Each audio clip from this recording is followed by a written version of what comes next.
Everybody, and good, beautiful Tuesday to you. Thanks for being here on the 11th and taking a little time out of a gorgeous evening to spend it with us and find out what's happening in and around our area. And indeed, a great deal is tonight.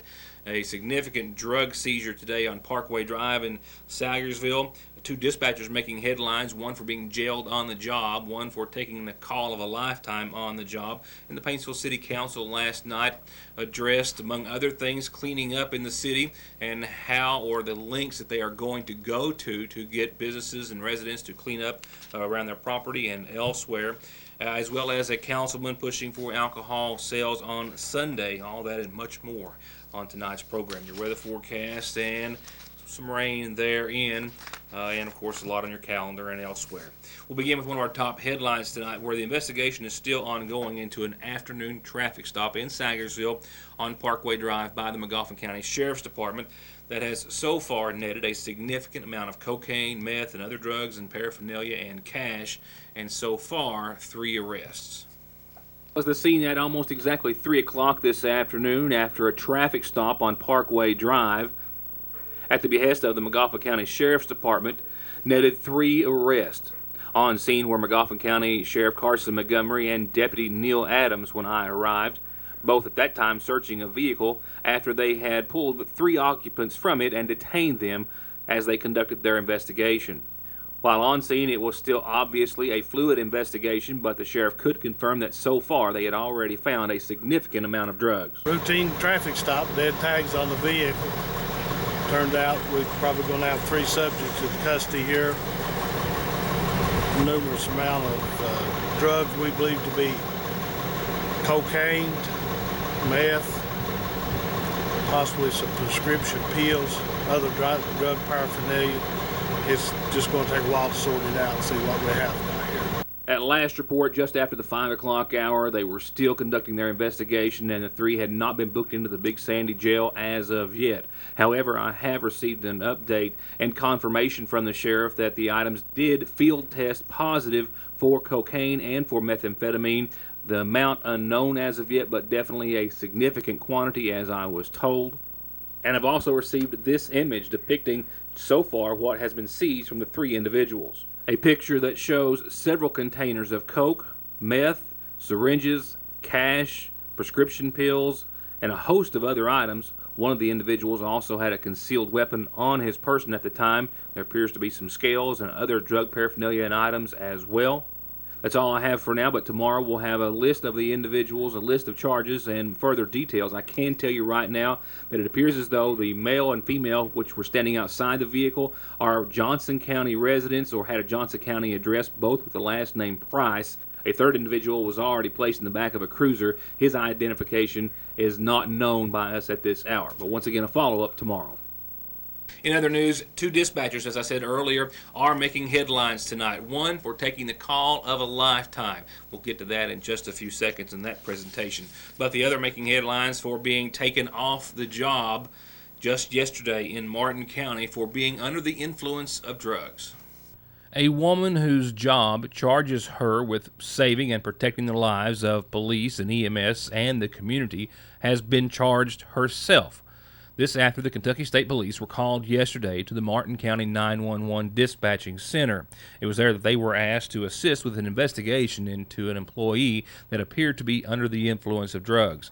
The State Police note in their arrest citation that once they arrived, they found 40-year-old Tanya Hensley, an Inez woman, who was exhibiting bloodshot eyes, slurred speech. She appeared to be confused. She passed all subsequent field sobriety tests and was believed to be under the influence of drugs.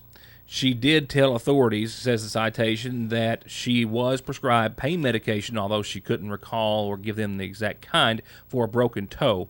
She also admitted to taking medication for depression or having been under the influence at the time of medication for depression and taking Xanax as well.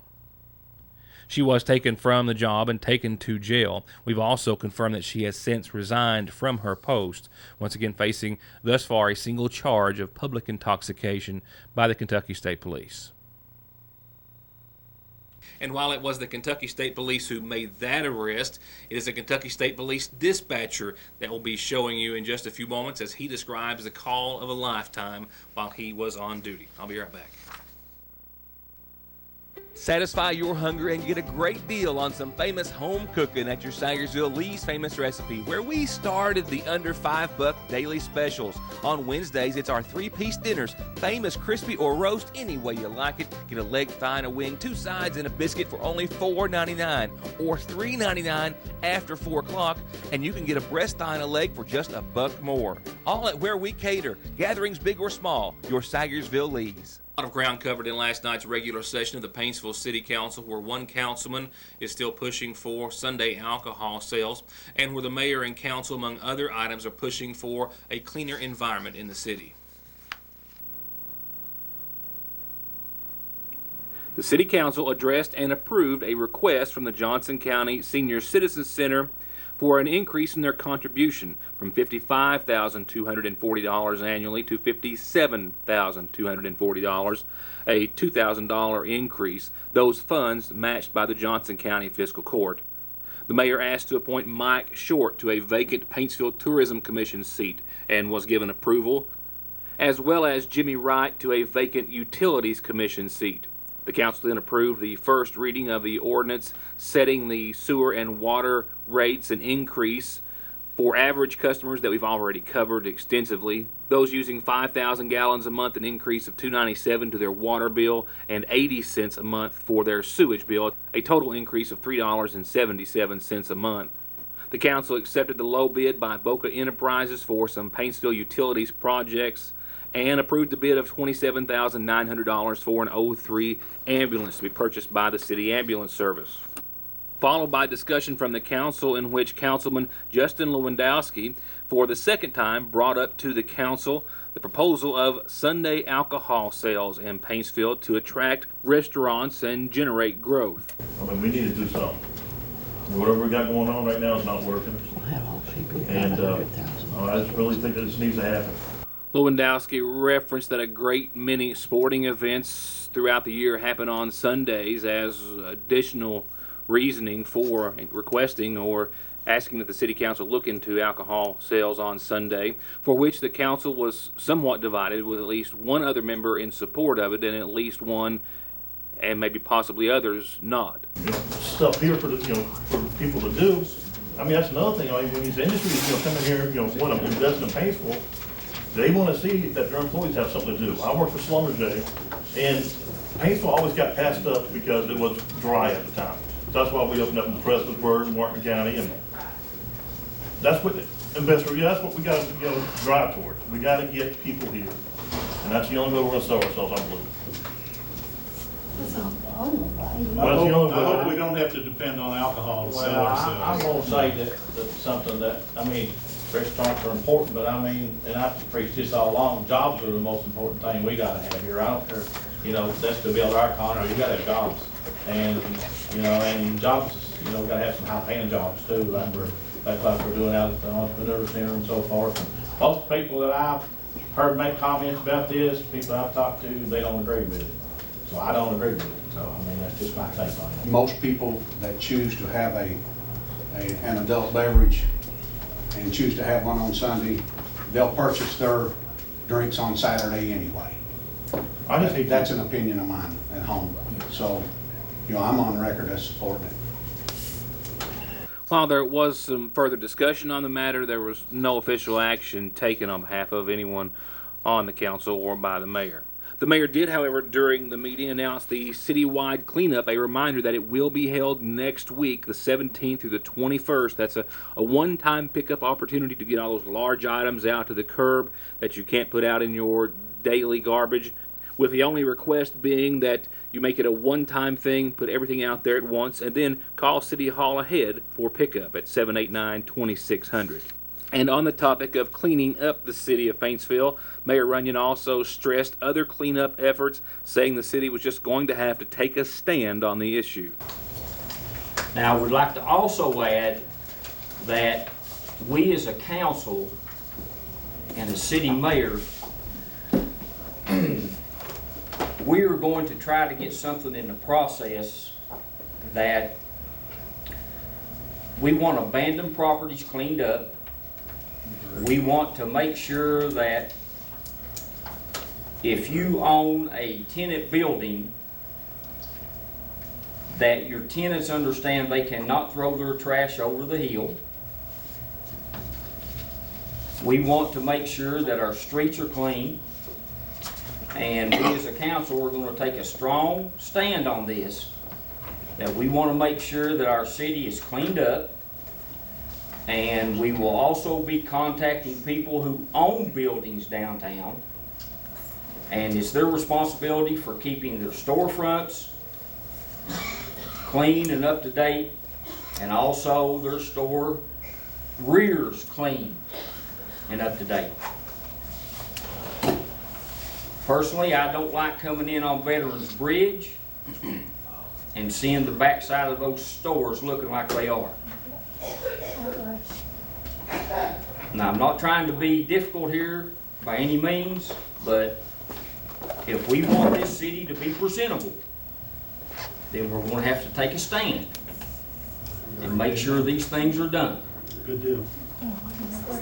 And I am off my soapbox.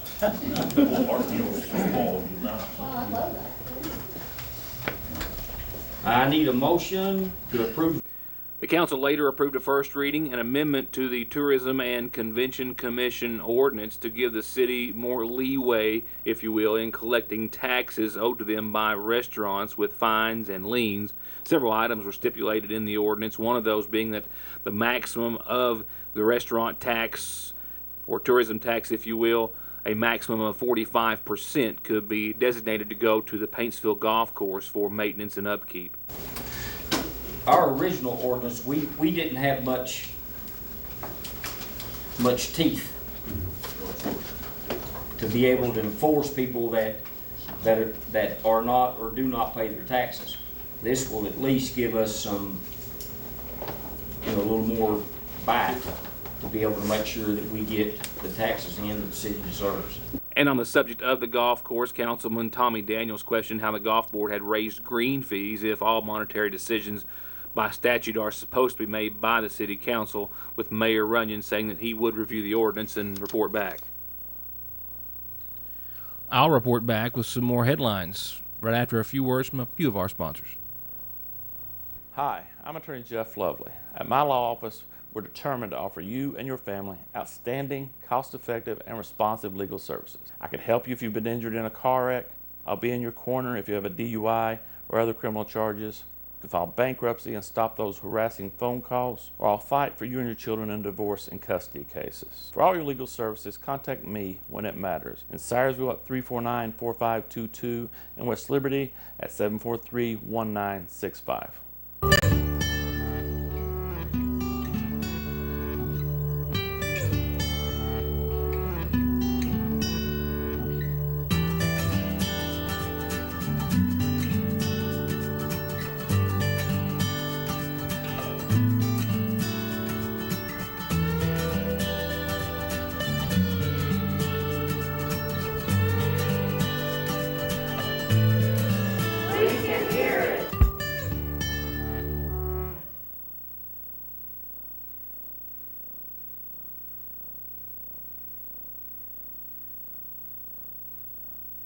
To get high-speed internet on their state-of-the-art fiber optic network for all of your home and business solutions, or to watch TV without a contract on over 200 digital channels with superb quality, or stay connected with family and friends with 24/7 telephone service you can always depend on, contact Foothills Broadband today. Or just click on their link to the right to find out how they're working to provide the latest in communications at affordable prices with exceptional service at Foothills Broadband. Now let's go over to your McGoffin Farm Bureau community calendar. It's time. It's the season for kindergarten registration. Now what you're looking at is South McGoffin Elementary's announcement. A reminder, they are registering kindergarten students this week and next. You can come by or call the school at 884-7325. North McGoffin just notified me today, I don't have it on screen, their kindergarten registration starts next week, and it's all next week from 8 to 3. Come by or call the schools, and that's if your child is going to be 5 years of age on or before August the 1st. Remember, August the 1st, that's a new age, it's a new thing, so that's the cutoff. And if you have interest in registering your child for kindergarten at South or North, that's when you can do it. Nightly at 7, it's Holy Week Revival at the Prater United Methodist Church on Church Street in downtown Saggersville. Special guests and pastors nightly, and this is your invitation to join them. Evening services start tomorrow night at the Stinson United Baptist Church leading up to the Easter holiday. That's nightly, Wednesday through Saturday at 7. Easter sunrise service starts at 7, and then, of course, their Sunday service on Easter will begin at 11 with special guests, and this special invitation coming from Pastor Joe Carroll and everyone at the Stinson United Baptist Church. And for your calendar announcement, birthday or anniversary too, follow these links to get your message on. Get it here any way you can. We'll tell everybody about it. Now on to funeral service announcements for tonight. 92-year-old Norman Miller of West Van Leer passed away on the 8th, survived by his wife Gwen McKenzie Miller, daughters Carol Smith, Ramona Hunter, and Alana Agard. Visitation will be the rest of this evening, and prior to tomorrow's services, they're set to begin at 2 o'clock in his honor. Visitation and services from the Jones and Preston Funeral Home. Mary Genus Whitaker Barker Bailey, 92, of Michigan, passed away this week, formerly of Magoffin County. She was preceded in death by husbands Forrest Barker and Ramey Bailey. She's survived by sons Clifton and Kenny and Bobby and Calvin Barker. With visitation beginning tonight, continuing all day tomorrow, and up until services that start Thursday morning at 1. All from the Saggersville Funeral Home Chapel. Once again in honor of 92-year-old Genus Bailey. Joey Reed, 38, of Lena Patrick Road, passed away on today's date, the son of the late Randy and Sherry Lynn Patrick Reed. He's survived by his grandfather, Haskell Patrick, and brothers Jeremy, Jamie, and Jesse. Visitation is going to be after 6 o'clock tomorrow and up until services that begin this Thursday at 1. Visitation and services from the Saggersville Funeral Home. Once again in honor of 38-year-old Joey Reed of Magoffin County. 86-year-old Charles Walters of Lexington passed away on the 8th of this week. Formerly of Saggersville, he was married to Myra Keeger Walters, who preceded him in death. He's survived by a son, Kevin Charles Walters, and a daughter, Kimberly Walters. Visitation will be after 11 o'clock Friday morning. Services start that same afternoon at 1, both from the Saggersville Funeral Home Chapel, with burial following at the Captain Powers Cemetery at Lakeville. 65-year-old Harold Clyde Williams of Magoffin County passed away on the 9th, the son of the late Fred and Maudie Blanton Williams. He's survived by brothers Johnny and Scotty and a sister, Edith Wright. He's also survived by a special friend, Malia. Visitation is going to be after 11 Saturday, and services start that afternoon at 1, all from the Magoffin County Funeral Home.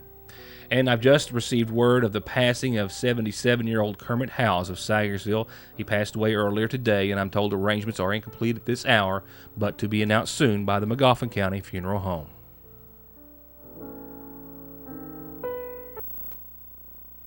This last story is one that I just really couldn't resist passing along. It comes to us from the Kentucky State Police out of Post 9. It is National Public Safety Telecommunicators Week. It's all week long across the nation. And the Kentucky State Police are recognizing 200,000 of their own fellow dispatchers nationwide, while the Kentucky State Police employs about 190 911 operators or telecommunicators at their 16 posts across the Commonwealth. Those 190 dispatchers fielding or taking over 500,000 calls just last year. And not all of those calls are average or what you may expect. It's a really great piece done by the Kentucky State Police about Scott Hall of Post 9 in Pikeville, the dispatcher on duty one particular night. A story as told by Hall himself, who, if you've called 911 from your cell phone, you may have talked to. But a story nonetheless of one call that came in at 4:30 one morning, a call that wasn't what he or the callers, I think, had expected. A typical day for a normal person. They come into work, they get a cup of coffee, talk to some coworkers, discuss what's going on, and then they sit down at their computer and they go about the rest of their day. For a telecommunicator, it's a little different. We could come into work to a couple burning buildings, a few wrecks happening, ambulances going both ways. It can be a little chaotic, but for us, that's normal. That's a normal day. The 911 call comes in, and I answer it to a frantic male subject who you could tell was distressed. And I asked him what was going on, and he told me that he thinks his girlfriend's water just broke. 911, where is your emergency? You need what? In Printer, Kentucky. My girlfriend's water broke. Okay, what's the address? Instantly, I'm freaking out because this is the first time I'd ever dealt with a childbirth call. And there's that fear that, you know, every dispatcher has. So I pull up what I need to have in front of me, and I ask the question, all right, how far along is she? And he explains to me that they didn't know she was pregnant. How far along is she? We didn't know she was pregnant. Okay, her water broke? Yeah. Yeah. So I start to freak out just a little bit, but I wasn't about to let them know that I was nervous because that's all they needed with what was going on. So I compose myself, ambulance is en route, take a deep breath.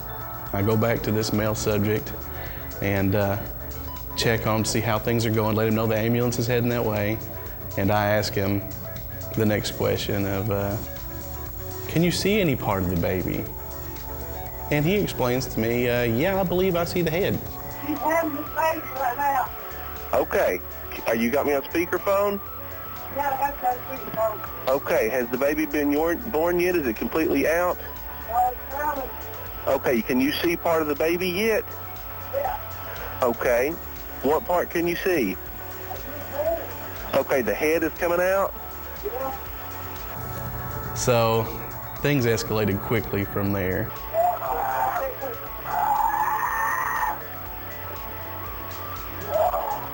Let me know when the head's completely out, okay? Okay, is the umbilical cord looped around the baby's neck? No. Okay.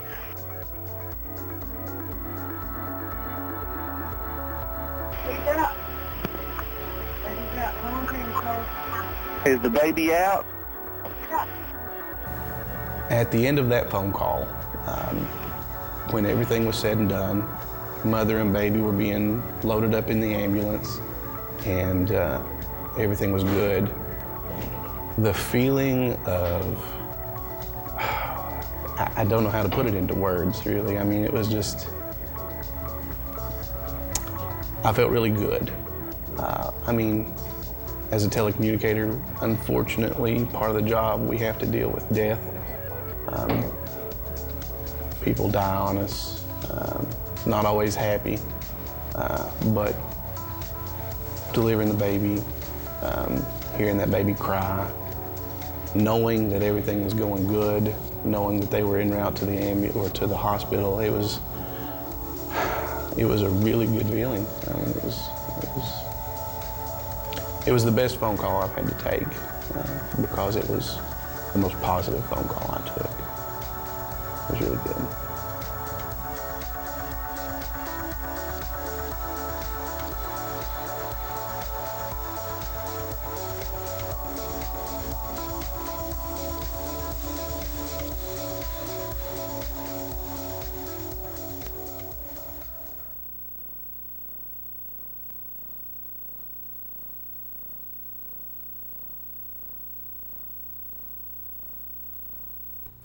I thought that was very well done, and Mr. Hall did a very good job, not just doing the story or interview, but also, of course, on the job. All right, here's what's happening. This line has been very consistent today, going in this fashion, northeast. At the same time, it's been very slowly dropping to the south, and it's been hitting a lot of the same folks most all morning and afternoon, and it's finally going to make its way into the viewing area sooner than later, I suppose. That being compared to how long it's taken to drop southerly enough to get into our neck of the woods. So with that said, I'm going to be off to the Hornets. They're hosting Central tonight on the baseball diamond. I missed a great game last night. I'm hoping to get in on another one tonight. And I'm hoping to get there in plenty of time. I don't think they're going to have to call this one if it's going well, but you saw the rain that is making its way in, and we will see some showers. And there were a few thunderstorms dripping down there on the edge as well. So we'll call for a nighttime low of 55, a 50% chance of showers. I think we're going to see some eventually. And tomorrow, that will be the end of it. I think right now, mostly cloudy through mid-morning, those clouds still lingering but gradually clearing, warming up to 72 for daytime highs midweek, a calm wind becoming becoming north around 5 miles per hour or so in the afternoon, and that's it. Mostly clear skies tonight. That will be tomorrow night. That will be accompanied with a little fog that will linger into your Thursday morning, where Thursday will get close to the 80s once again, 78, 53, a little fog at the onset, but sunny and mostly clear. So Wednesday and Thursday, definitely winners. And let's face it, yesterday and today have not been losers necessarily, just some showers on their way tonight. And with all eyes on the Easter weekend, first we have to go through Good Friday. 77 and 57 looks to be your high and low. A 30% chance of showers, but that's not until after 4 o'clock. So a good half day of dry, nice, sunny conditions outside on your Friday. And that's only a 30% chance of showers, so it's going to be slight that will continue up until about 8, 9 a.m. So a narrow window. We'll see another chance on your Saturday with temperatures still flirting with the 80-degree mark. Partly sunny, a 20% chance of showers, I think mainly before 2, leftovers from what we might see Friday and Friday night. And thereafter, the rest of your Saturday should be pretty sweet. Pardon the pun. You know, a lot of candy floating around this weekend. As for your Sunday, Easter Sunday, I'm not liking it. It's not getting any better. Showers and thunderstorms likely. But the good news is it's not until after 5 p.m. So really not a whole lot to hate. I'd rather see a beautiful day start to finish. But if you want a half of your Easter Sunday to be nice, it will be the first half. That way you can get out to church, hunt those eggs, take those pictures, eat that meal, whatever you're planning on doing. You should be able to do so right now. We think the rains will hold off until the afternoon hours. But we'll know more about that 48 hours from now. That's it. That's a wrap for tonight. An update on those that were arrested in Saggersville earlier today and the amount of drugs that they had and some other news and information that we're working on. Good night, and thank you for watching.